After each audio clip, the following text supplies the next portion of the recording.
بسم اللہ الرحمن الرحیم۔ السلام علیکم۔ حضرت ابراہیم علیہ السلام۔ حضرت ابراہیم کی اپنے والد کو دعوت، سورہ مریم، ترجمہ۔ اور اس کتاب میں سیدنا ابراہیم کا قصہ بیان کیجیے۔ بلا شبہ وہ راست باز انسان اور ایک نبی تھے۔ جب انہوں نے اپنے باپ سے کہا، ابا جان، آپ ایسی چیزوں کی عبادت کیوں کرتے ہیں جو نہ سنتی ہیں، نہ دیکھتی ہیں، اور نہ تو ہمارے کسی کام آ سکتی ہیں؟ ابا جان، میرے پاس ایسا علم ہے جو آپ کے پاس نہیں آیا، لہٰذا میرے پیچھے چلیے، میں آپ کو سیدھی راہ بتاؤں گا۔ ابا جان، شیطان کی عبادت نہ کیجیے، وہ تو اللہ کا نافرمان ہے۔ ابا جان، مجھے خطرہ ہے کہ اللہ تعالیٰ سے آپ کو سزا ملے گی اور آپ شیطان کے ساتھی بن جائیں گے۔ باپ نے جواب دیا، ابراہیم، کیا تم میرے معبودوں سے برگزشتہ ہو گئے ہو؟ اگر تو اس کام سے باز نہ آیا تو میں تجھے سنگسار کر دوں گا، اور بہتر یہ ہے کہ تو ایک طویل مدت کے لیے میری آنکھوں سے دور چلا جا۔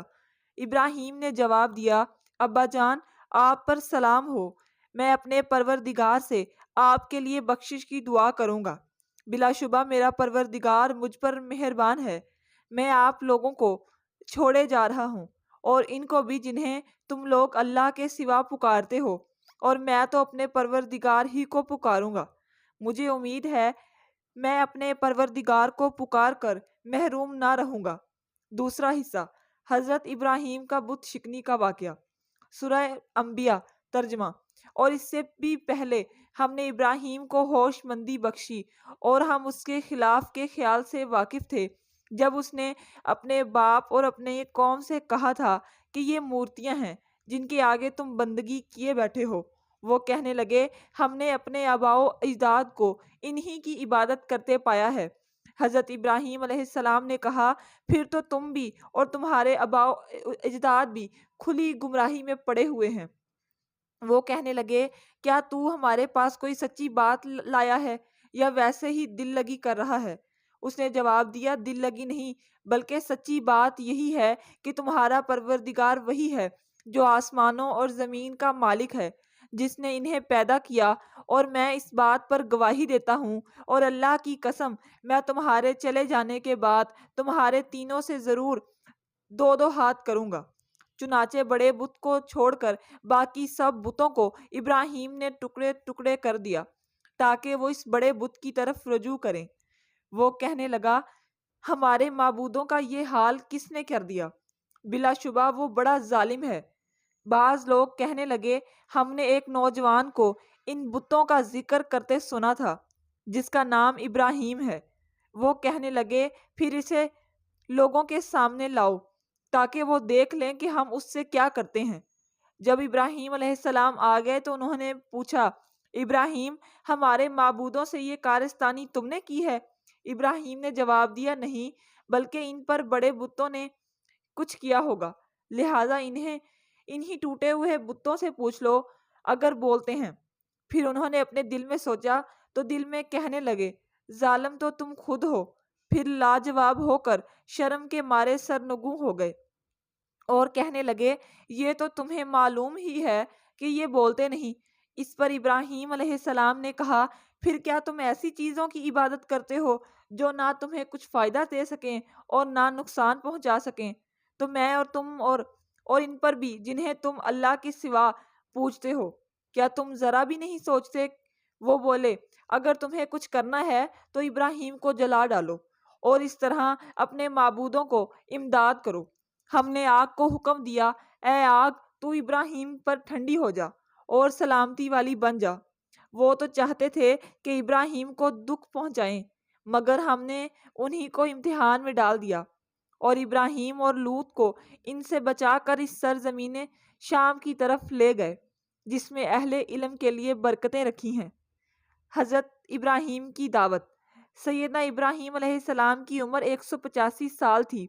آپ کی بعثت کا زمانہ 2000 اور 2100 قبل مسیح کے درمیان ہے۔ نجوم پرستی کا آغاز عراق کے علاقے میں سیدنا ابراہیم کی بعثت سے بہت پہلے ہو چکا تھا۔ ستاروں اور چاند، سورج وغیرہ کی ارواح کی تصوراتی شکلیں متعین کر کے ان کے مجسمے بنائے جاتے اور ان مجسموں کو مندروں میں پرستش کے لیے رکھا جاتا۔ پھر ان سیاروں کا انسانی زندگی پر طرح طرح کے اثرات تسلیم کیے جاتے تھے، اور لوگ اپنی زندگی اور موت، مرض اور صحت، خوشحالی اور تنگ دستی، ایسے ہی دوسرے امور کو سیاروں کی اجازت سے منسوب کرتے اور ان کے مضر اثرات سے بچنے کے لیے متعلقہ ستاروں کے مجسمے کے سامنے مندروں میں نظر و نیاز پیش کرتے تھے۔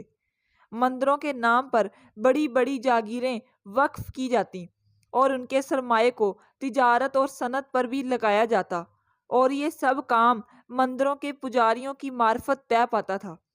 اس طرح کا یہ جاگیردار اور سرمایہ دار ملک کے تمدن، معیشت اور سیاست پر بہت حد تک اثر انداز ہوتے تھے۔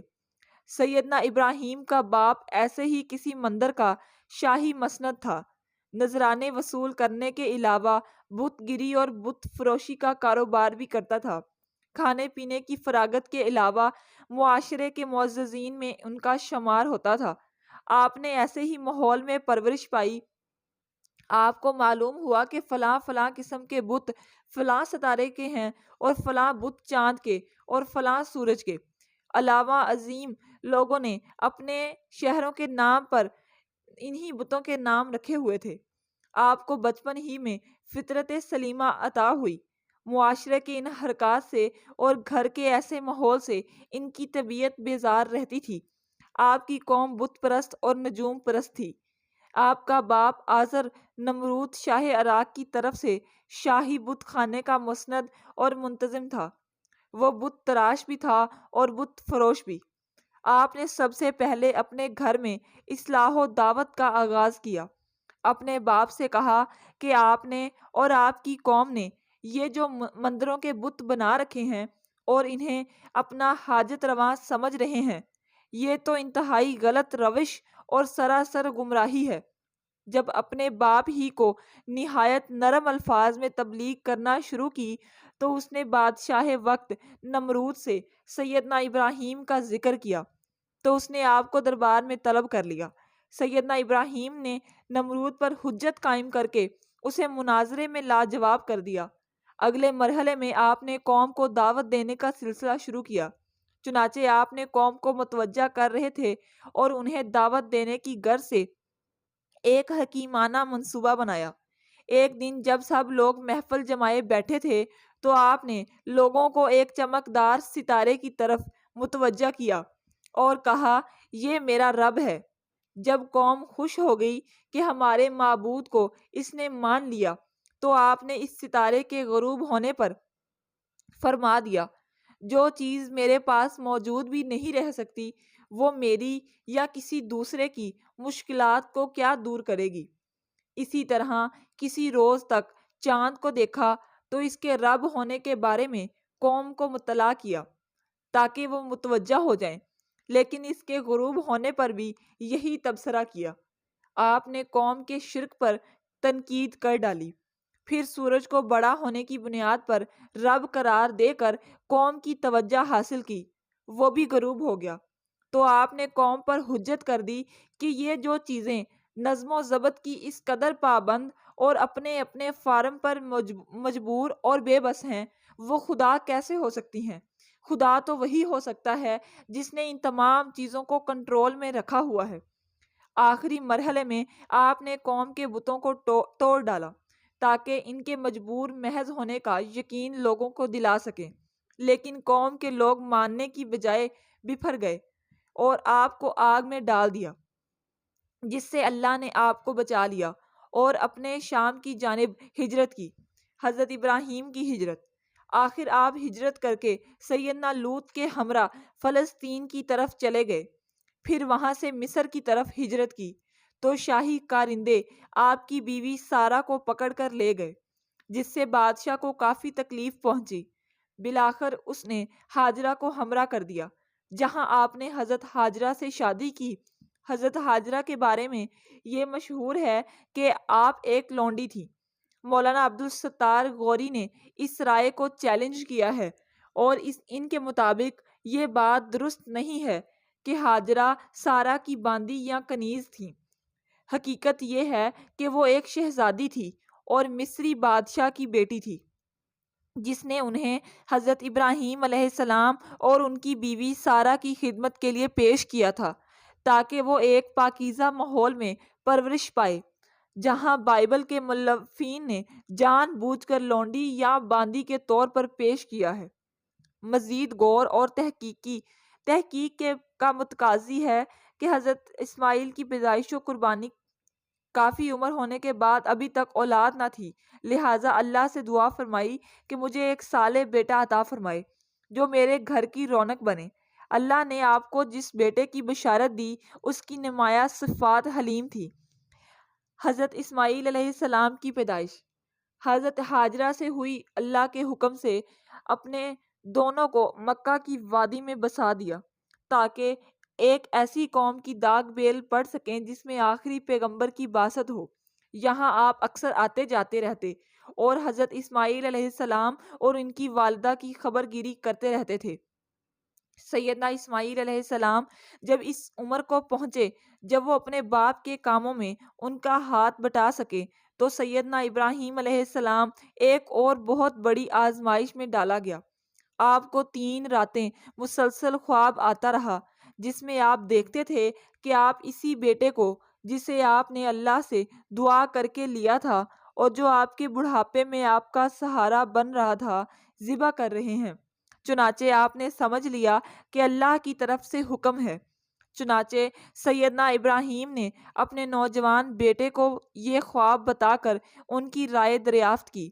آپ نے یہ رائے اس لیے دریافت نہیں کی تھی کہ اگر بیٹا اس بات پر آمادہ نہ ہو یا وہ انکار کر دے تو آپ اللہ کے اس حکم کی تعمیر سے باز رہیں گے، بلکہ اس لیے پوچھا تھا کہ آیا یہ فی الواقع صالح بیٹا ثابت ہوتا بھی ہے یا نہیں، کیونکہ آپ نے یہ دعا صالح بیٹے کے لیے کی تھی۔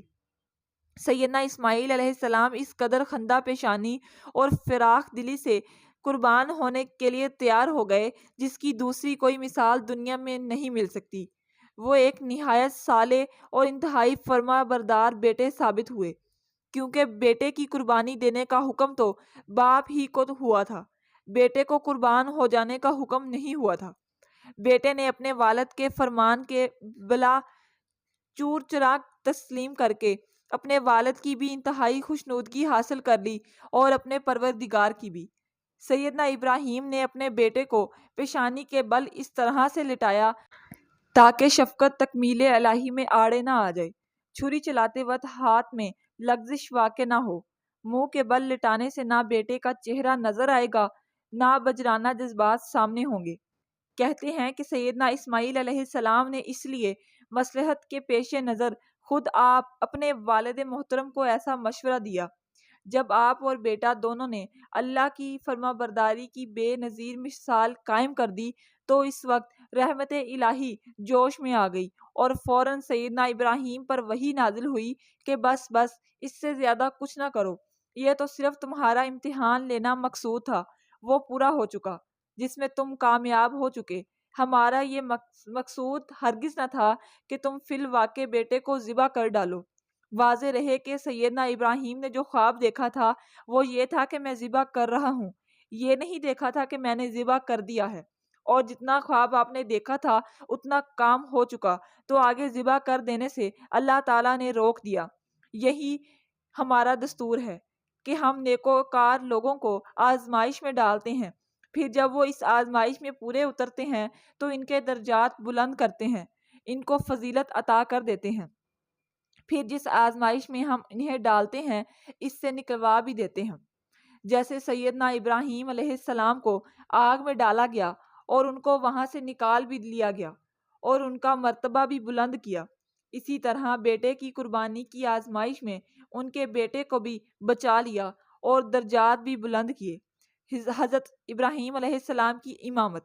اللہ نے حضرت ابراہیم علیہ السلام کو تمام دنیا کی امامت دی جو ایسے ہی نہیں مل گئی تھی، بلکہ آپ کے سنے شعور سے لے کر مرنے تک پوری زندگی قربانی ہی قربانی تھی۔ دنیا میں انسان جن چیزوں سے محبت کرتا ہے ان میں سے کوئی بھی چیز ایسی نہ تھی جس میں حضرت ابراہیم علیہ السلام نے حق کی خاطر قربان نہ کیا ہو اور ان کی خاطر مصائب نہ جھیلے ہوں، جن میں سے چند ایک یہ ہیں۔ آپ ایک بت گھر اور بت فروش کے گھر پیدا ہوئے۔ باپ چاہتا تھا کہ بیٹا اس کام میں ان کا ہاتھ بٹائے۔ ایک آپ علیہ السلام نے الٹا احسن انداز میں سمجھانا شروع کر دیا۔ جب باپ آپ علیہ السلام کی طرف سے مایوس ہو گیا تو گھر سے نکل جانے کی دھمکی دے دی۔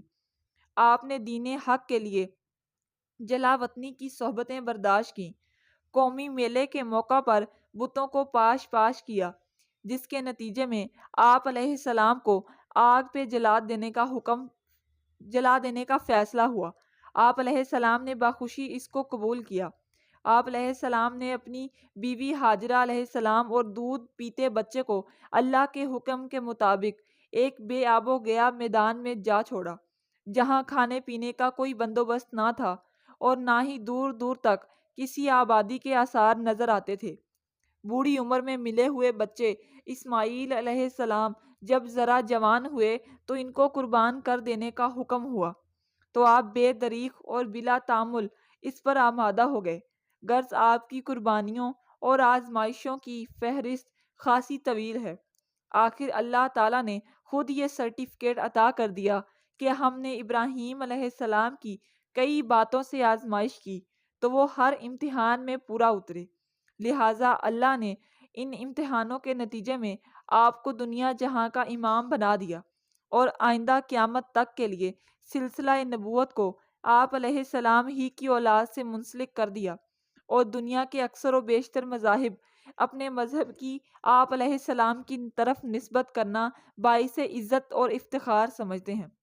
دوستو، امید کرتے ہیں ہماری آج کی یہ ویڈیو آپ کو پسند آئی ہوگی۔ پسندیدگی کا بہترین اظہار یہ ہے کہ آپ ہماری ویڈیو کو لائک کریں اور اپنے دوستوں کے ساتھ شیئر کریں اور ہمارے چینل کو سبسکرائب کریں۔ جزاک اللہ۔